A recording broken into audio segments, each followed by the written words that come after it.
Today I'm going to show you this lash and brow lifting set, and I'm tell you already at the beginning, this is not as the usual ones on the market because I already had several ones of them, and I'm going to show you the differences. So first of all, everything is packed separately and you can easily unpack it, and that's already the advantage of this one because everything comes in a tube. So you can already apply it directly from the case here onto your lashes and your brows, which makes it way easier because you don't need any other utensil for this. So here we have the pads to secure the lashes on the bottom so they not get inside your lifting process, and we have here all the tools included, set of 2, and here is the lash glue so you can fix the molds as well as your lashes.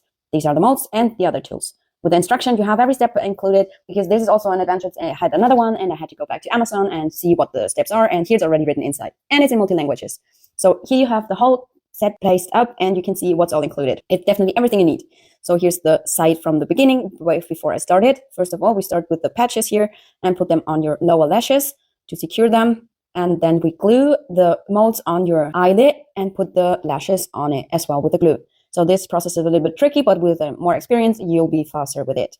So then comes the second step where you put on the first lifting lotion. So you can easily apply it with the tube and then just place it on the other lashes. This needs to rest for 8 to 12 minutes and then you continue with the next one. So the second one is the setting cream. Before you start, please remove the old lotion. So here, apply it with the tube, put it on all lashes, and then as well here, 8 to 12 minutes rest.